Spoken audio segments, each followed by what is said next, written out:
Hello friends, मैं पूजा राठौर अपने YouTube channel आशा study point पे आप सभी का स्वागत करती हूँ। रस प्रकरण के अंतर्गत भाग 1 और भाग 2 हम पढ़ चुके हैं। अभी हम आज श्रृंगार रस के बारे में चर्चा करेंगे। चलिए देखते हैं श्रृंगार रस किसे कहते हैं।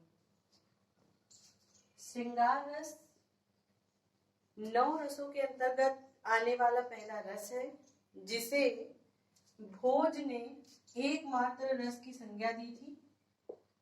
उनके अनुसार श्रृंगार ही सभी रसों का उद्भव मात्र है, यानी कि श्रृंगार जो है वो श्रेष्ठ रस है। मतीराम जी ने कहा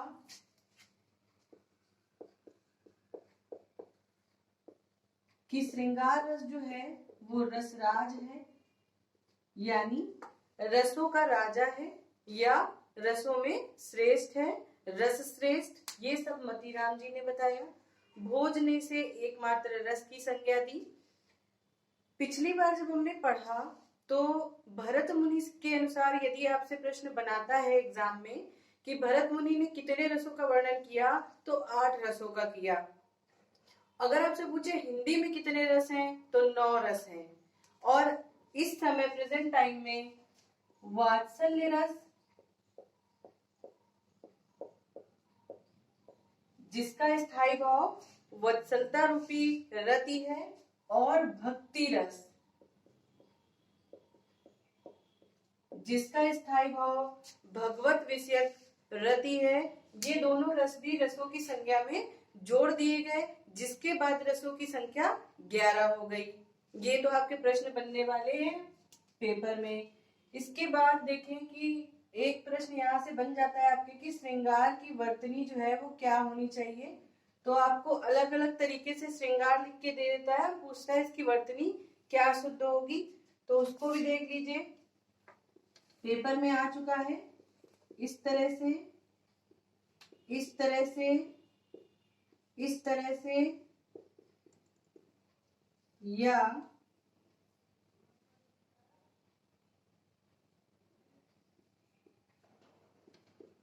यूं।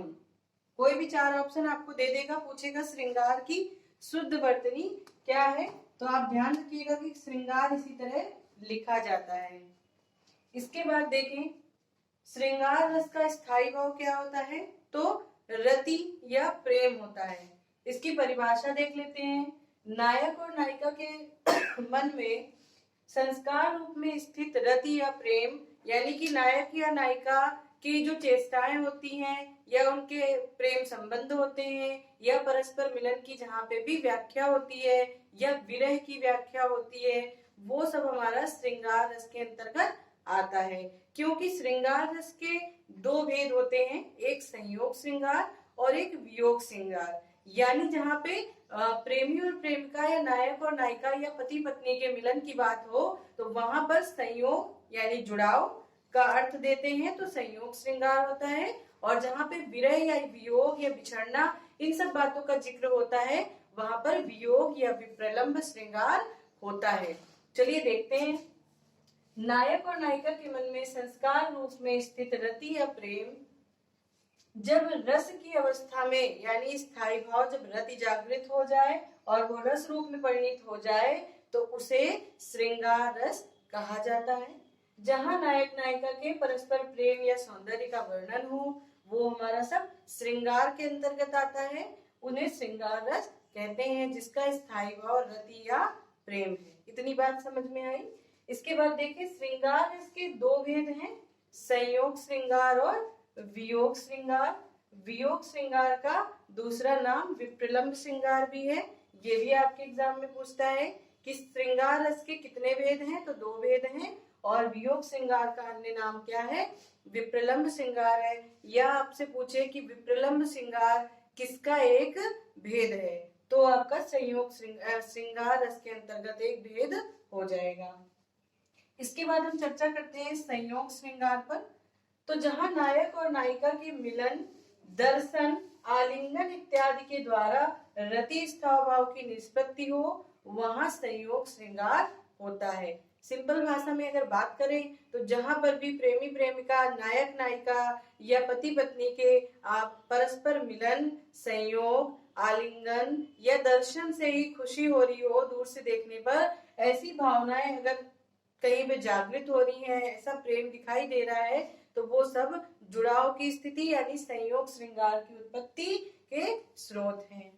इसके बाद देखें, अगर संयोग श्रृंगार के मुख्य अवयवों की बात करें तो इसमें क्या क्या होना चाहिए या होता है, कुछ परसेंट में देख लेते हैं। कुछ परसेंट में ना होकर, जैसे वियोग की बात करेंगे तो हर्ष नहीं होगा, वहां तो दुख होगा, इसलिए ये संयोग के लिए ही अवयव है और वियोग के लिए अलग चीजें आ जाएंगी। तो संयोग में देखें स्थायी भाव, रति या प्रेम होता है। आलंबन में, आश्रयालंबन में नायक या नायिका या प्रेमी या प्रेमिका या पति या पत्नी होते हैं। आश्रय कौन होता है? जिसके मन में भाव जागृत हो। विषयालंबन क्या होता है? नायक नायिका या उनका प्रेम, किसी को देखना जिसके प्रति, जिसके कारण आपके मन में भाव जागृत हुए वो विषय है, और जिसके मन में भाव जागृत होंगे वो आश्रय है, पहले भी बताया है। इसके बाद उद्दीपन क्या होगा? मान लीजिए कोई प्रेमी या प्रेमिका किसी अच्छे वातावरण में मिले तो वो जो वातावरण हुआ वो उद्दीपन का कार्य करेगा, यानी उनके प्रेम को और अधिक उद्दीप्त कर देगा और अधिक उनकी भावनाओं को तीव्र कर देगा, तो वो उद्दीपन हो गया। तो उद्दीपन में कैसी चीजें आ जाती हैं? वन, उपवन, वाटिका या चांदनी रात है या सुंदर प्राकृतिक माहौल है या नायिका की चेष्टाएं या हाव भाव या रूप, ये सारी चीजें आपके प्रेम को और अधिक उद्दीप्त कर देती हैं, यानी बढ़ा देती हैं उसके अनुभव को। इसके बाद देखें अनुभाव। अनुभाव में क्या होगा? फिर जब आश्रय जो है वो चेष्टाएं करता है या जो प्रतिक्रिया करता है, अनुभाव में क्या थे?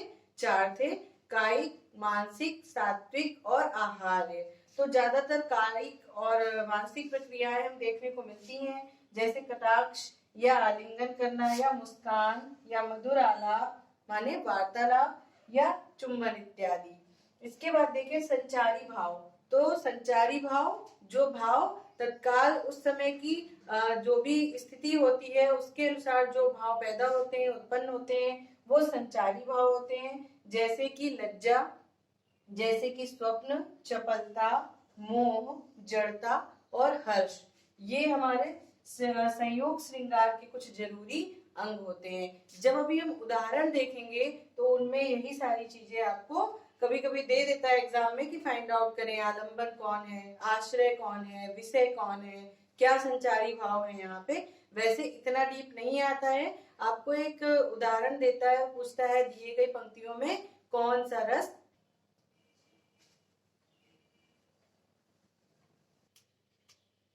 देखिए संयोग श्रृंगार का उदाहरण, राम को रूप निहारत जानकी, कंगन के नग की परछाई, याते सबे सुधि भूल गई, कर टेक रही पर टारत नाही। ये रामचरितमानस में जो तुलसीदास जी ने सीता और राम जी के मंडप में बैठने के समय का वर्णन किया है, जब विवाह के वक्त वो बैठी होती हैं, तो राम को रूप निहारत जानकी, जानकी मतलब सीता जी जो हैं, जानकी सीता का पर्यायवाची भी होता है।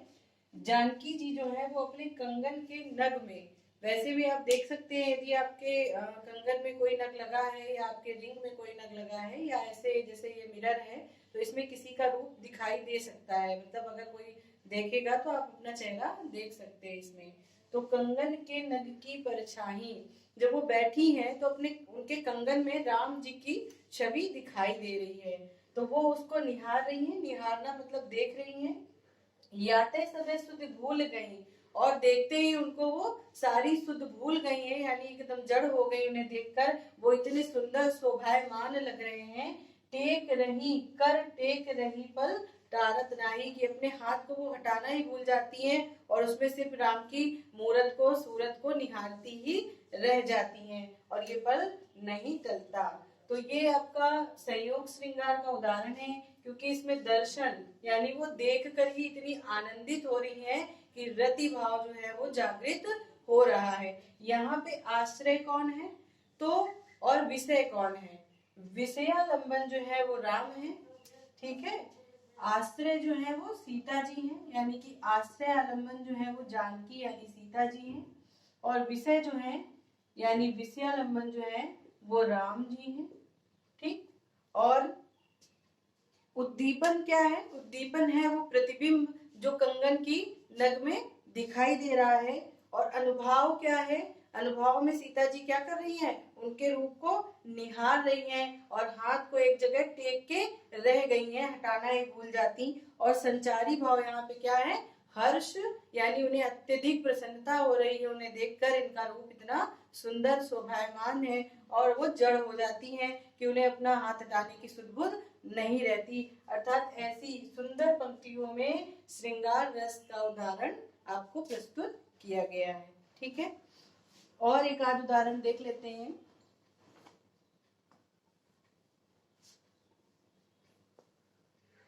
दूसरा उदाहरण देखते हैं श्रृंगार रस के अंतर्गत, जिसमें रति या प्रेम का आनंद आपको महसूस हो।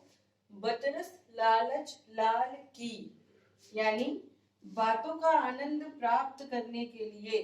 बत रस का मतलब बातों से उत्पन्न हुआ आनंद, या जो कृष्ण जी हैं उनकी मीठी वाणी मधुर बातें सुनने के लिए जो गोपियां होती हैं, उनके तोतले पर, यानी जो उनका तोतलापन है उसकी जैसी मधुर आवाज सुनने के लिए जो गोपियां होती हैं, वो बतरस लालच यानी बातों के रस का लालच के लिए, उनके लालच के लिए मुरली जो है उनकी वो लुकाए का मतलब छुपा देती हैं।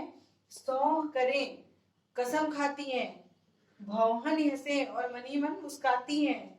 और दैन कहे, जब कृष्ण जी बार बार उसको मांगते हैं, क्योंकि जब तक कृष्ण जी बांसुरी में लीन रहते हैं तब तक वो किसी से बात भी नहीं करते थे। तो गोपियां जो हैं ऐसी छेड़खानी करने के लिए कृष्ण जी से कि इन्हें चलो थोड़ा सताया जाए या इनसे बात करने का मन बना रही हैं, जो बात करने के चक्कर में उनसे उसकी जो मुरली है उसको छुपा देती हैं। और जब कृष्ण जी उन्हें बार बार मांगते हैं तो मना कर जाती हैं। उसके लिए क्या करती हैं कि अरे हम कसम खा रहे हैं हमारे पास नहीं है।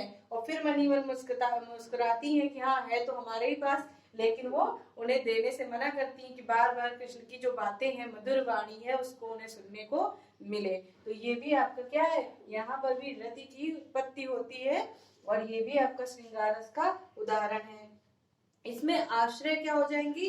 गोपियां हो जाएंगी, क्योंकि उनके मन में जो है वो लालच है। और विषय आपके जो हो जाएंगे वो कृष्ण हो जाएंगे। संचारी भाव आपका हर्ष, उत्सुकता और मोह है, क्योंकि गोपियां जो हैं क्या कर रही हैं? आनंद की अनुभूति कर रही, खुश हो रही है मनी मन कि इनसे बतिया, मैं छेड़खानी कर ले रही हूँ इनसे बतियाने के चक्कर में कि मुरली छुपा लेती हैं, ये सब है। उद्दीपन जो है वो कृष्ण के मनोहारी जो है बात करने का तरीका है। और वो बार बार जब मांग रहे हैं कि मेरी मुरली दे दो, मेरी मुरली दे दो, वही जो है उद्दीप्त कर रहा है उन्हें गोपियों को, वो और ज्यादा उस बात को, प्रसंग को बढ़ाती जाती हैं। अनुभव यहाँ पर हर्षित होना, खुश होना, ठीक है, ये सारी। और ये जो सौ कर रही हैं, भौहों से हंस रही हैं, ये सारी आपके कायिक अनुभव का उदाहरण है। यानी ये भी आपके श्रृंगार रस का उदाहरण है, संयोग श्रृंगार का। एक और उदाहरण देख लेते हैं। चलिए देखें। कहत, नटत, रीझत, खीझत, मिलत, खिलत, लजियात। यहाँ पर एक प्रेमी और प्रेमिका के भावों का वर्णन किया गया है कि वो एक जगह बैठे हुए हैं भवन में। भरे भवन में करत हैं नैनन ही सौ बात। और मुख से वार्ता ना करके क्या कर रहे हैं? नायक कुछ कहता है, नायिका मना कर देती है, नटत का अर्थ मना कर देती है। दीजता है नायिका तो नायक तो उसे और खिंचवाती है वो। मिलत यानी कि बात भी करना चाहती है। खिलत प्रसन्न भी होती है और शर्म से लाल भी हो जाती है, लज्जा आ रही है उसे। भरे भवन में करत हैं, जबकि दोनों उस भवन में, भवन का मतलब भवन यानी कि जगह में, नैनन ही सौ बात, इस प्रकार से वो आंखों ही आंखों, इशारों में ही बहुत सारी बातें कर लेते हैं। तो ये भी क्या है? नायक नायिका के परस्पर प्रेम का जो है वर्णन किया गया है। इसमें भी क्या होगा? संयोग श्रृंगार की उत्पत्ति हो रही है। यहाँ पे अगर आपसे पूछे आश्रय कौन है, तो आश्रय नायक हो जाएगा। विषय नायिका हो जाएंगी, संचारी भाव हर्ष, उन्माद, लज्जा हो जाएंगे, और आपका अनुभाव जो है उसमें ये जो नटत, मना कर रही है, मना करना, खुश होना, ये सारे आपके अनुभाव हो जाएंगे। इसके बाद देखते हैं वियोग श्रृंगार क्या होता है। चलिए वियोग श्रृंगार को देखते हैं। वियोग श्रृंगार या विप्रलंब श्रृंगार क्या है? जहां पर नायक नायिका, प्रेमी प्रेमिका या पति पत्नी चाहते या ना चाहते हुए उनमें अलगाव हो जाए, दूरी हो जाए, बिछड़ जाए, और वो एक दूसरे की याद में, विरह में हो, दूर हो, मिलने को चाह रहे हो पर मिल ना पा रहे हो, तो ये सारी चीजें आपके वियोग श्रृंगार में आती है। यानी कि विरह और दूरियां या बिछोह, ये सब आपका वियोग श्रृंगार में है। इसके उदाहरण में देखें, उद्धव मोहि ब्रज विसरत नाही। ये जब श्री कृष्ण मथुरा चले जाते हैं तो वो उद्धव को संबोधित करते हुए कह रहे हैं कि उद्धव, मुझसे ब्रज जो है वो भूला नहीं जाता। विसरना मतलब होता है भूल जाना, यानी कि कृष्ण कह रहे हैं कि उद्धव मोहि ब्रज विसरत नाही, मैं ब्रज को भूल नहीं पा रहा हूँ। हंस सुतासी सुंदर नारी, वहाँ इतनी अच्छी अच्छी गोपियां थी जो हमारे संग बैठती थी, खेलती थी, घूमती थी। और कुंजन की छाही, और वहाँ जो कुंज मतलब वृक्ष होते हैं, वहाँ जो पेड़ों के नीचे, वृक्षों के नीचे बैठकर मैं बंसी बजाता था, वो जो छांव मिलती थी। ग्वाल बाल मिली कुलाहल, कुलाहल मतलब खूब शोरगुल करना, खेलना कूदना, वहाँ जो उनके ग्वाल बाल यानी उनके सखा थे, उनके साथ खेलना, इधर उधर घूमते रहना, ये सारी चीजें ब्रज की कृष्ण को बिसर नहीं रही है, यानी कि वो उन्हें भूल नहीं पा रहे हैं, यानी उसके दुख को महसूस कर रहे हैं कि ब्रज में वो कितने खुश थे, उनके संगी साथी थे, यहाँ पर वो एकांत हो गए। तो यहाँ पर आश्रय जो हो जाएंगे वो कृष्ण हो जाएंगे। विषय क्या हो जाएगा? ब्रज के जो उनके ग्वाल बाल और सखा थे वो सारे विषय हो जाएंगे। ठीक है, यहाँ संचारी भाव संत्रास या दुख जो होगा ये हो जाएगा। और अनुभाव क्या है? उनके हृदय से दुख, यानी उनको मानसिक रूप से थोड़ा तकलीफ हो रही है, यानी मानसिक जो आपका अनुभव है वो यहाँ पर हो जाएगा। दूसरा उदाहरण देखें, निस्दिन बरसत नैन हमारे, सदा रहत पावस ऋतु हम पर, जब से श्याम सिधारे। ये भी इसी के आगे का ही है। यहाँ पर कृष्ण विलाप कर रहे थे, और यहाँ पे कृष्ण के मथुरा चले जाने से गोपियां विलाप कर रही हैं, सॉरी, कि रोज जो हमारे नयन है वो बरसते रहते हैं, यानी हमारे नयनों से अश्रु जो है वो बहते रहते हैं। सदा रहत पावस ऋतु, जैसे कि मान लो वर्षा ऋतु का आगमन हो गया हो, इस तरह हमारे नयन जो है वो रातों दिन बरसते रहते हैं, यानी रोते रहते हैं हम। कब? क्यों? जब से श्याम सिधारे मतलब चले गए, जब से श्याम मथुरा चले गए तब से हम सब क्या हैं? रोते ही रहते हैं उनके वियोग में। तो यहाँ पे आश्रय क्या है? गोपियां हैं। और विषयालंबन या विषय क्या है? कृष्ण है। उद्दीपन क्या है? उनकी याद जो है, उनके जो स्वप्न है, उनकी याद जो है वो गोपियों को अत्यधिक परेशान कर रही है। और संचारी भाव यहाँ पे क्या हो जाएगा? दुख हो जाएगा, यानी उनको बहुत ही विषाद है, वो दुखी है, अमरस है। और जो अनुभव हो जाएंगे वो अश्रु हो जाएंगे, कि वो क्या कर रही है? उसकी याद में आंसू बहा रही हैं। इसके बाद एक अंतिम एग्जाम्पल ये भी देख लेते हैं। ये तो बहुत पुराना ही है, सबको पता होगा। हे खग मृग हे मधुकर श्रेणी, तुम देखी सीता मृग नैनी। यानी कि जब वन में राम और सीता जी गए, तो जब सीता का हरण हो जाता है तो उनको ढूंढने के लिए राम जी और लक्ष्मण जी जब जाते हैं, तो राम जी इतने विरह में व्याकुल और सीता जी के चले जाने से अत्यधिक दुखी कि वो हर एक को रोक रोक के पूछ रहे होते हैं कि क्या तुमने मृग जैसे नैनों वाली मेरी सीता को कहीं देखा है? हे खग यानी हे पक्षी, या मृग यानी कि जो आपके हिरन है, या मधुकर श्रेणी यानी भौरों की जो टोली जा रही होती, सभी को रोक रोक के वो पूछते हैं कि क्या तुमने मेरी मृग के नयन जैसी सीता को देखा है? मृग नयनी यानी हिरन के नयनों जैसी सुंदर स्त्री, इतनी सुंदर स्त्री जिसकी नयन जो है वो मृग के समान यानी हिरन के समान हो। तो ऐसी नैनो वाली क्या किसी स्त्री को आपने देखा है? वो इस तरह रोते और व्याकुल होते हुए क्या कर रहे हैं? सीता जी को ढूंढ रहे हैं। तो यहाँ पर भी क्या है? आश्रय हैं आपके राम जी और विषय बन जाएंगी सीता जी जो कि खो गई या उन्हें रावण ले गए। और यहाँ पर भी क्या है? शोक और संत्रास, अमरस, इन सब चीजों का उद्भव हो रहा है। तो ये आपके वियोग श्रृंगार के उदाहरण और संयोग श्रृंगार के उदाहरण है। प्रश्न इस पे क्या क्या बनेंगे एक बार फिर से रिमाइंड कर लेते हैं। सबसे पहले तो देखिए श्रृंगार रस का स्थायी भाव क्या है? तो रति या प्रेम है। श्रृंगार रस के कितने भेद हैं? तो 2 भेद होते हैं, संयोग श्रृंगार और वियोग श्रृंगार। विप्रलंब श्रृंगार जो है ये किसका अन्य नाम या उदाहरण है? तो वियोग श्रृंगार का अन्य नाम है और श्रृंगार रस का ही एक उदाहरण है। इसके बाद श्रृंगार की वर्तनी कैसे होगी वो आपको बता दी थी मैंने। इसके बाद आपका आ जाता है कि श्रृंगार रस को एकमात्र रस की संज्ञा किसने दी? तो भोज ने दी। और किसने कहा कि रस राज या रसों में श्रेष्ठ है या रसों का राजा है? तो मतीराम ने कहा। या किस रस को रस श्रेष्ठ या रस राज माना जाता है? तो श्रृंगार रस को माना जाता है। इसके बाद संयोग श्रृंगार और वियोग श्रृंगार के उदाहरण आपने देखे। एक चीज और मैं यहाँ पे बताना चाहूंगी कि साहित्य या काव्य जो है इसकी कोई सीमा नहीं है। हमने यहाँ पे आपको सिर्फ 2 या 3 एग्जाम्पल्स दिए, तो जरूरी नहीं कि इससे पढ़ाए हुए ही आपको एग्जाम में हमेशा मिले, क्योंकि काव्य और साहित्य का कोई अंत नहीं, ये एक अथाह सागर है।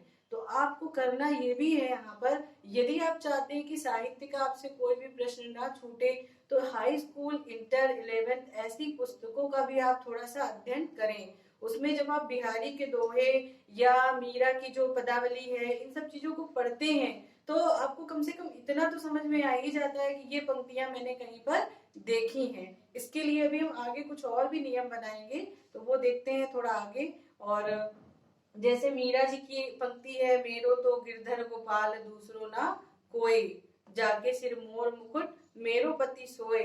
तो ये भी आपका श्रृंगार रस का ही उदाहरण है। यानी कि ऐसा बिल्कुल भी नहीं है कि सिर्फ इतने से ही, ये चीज अलग है कि आपको रिपीट में मिल जाते हैं उदाहरण एग्जाम में, वो ठीक है, लेकिन आप अपनी तरफ से भी थोड़ी सी कोशिश करें और ज्यादा से ज्यादा लाइनों को पढ़ने की कोशिश करें, ताकि आपको अलंकार, रस और छंद में उदाहरण अगर कोई अनजान भी आता है तो आपके सामने वो चीज इतनी मतलब अजीब सी ना लगे, आप उसको भी कर लें। ठीक है, बाकी धन्यवाद। अगर वीडियो आपको अच्छा लगा हो तो प्लीज लाइक और सब्सक्राइब जरूर करें, अपने दोस्तों को शेयर करें, अपना सपोर्ट, अपना प्यार हमें जरूर दें। Thank you.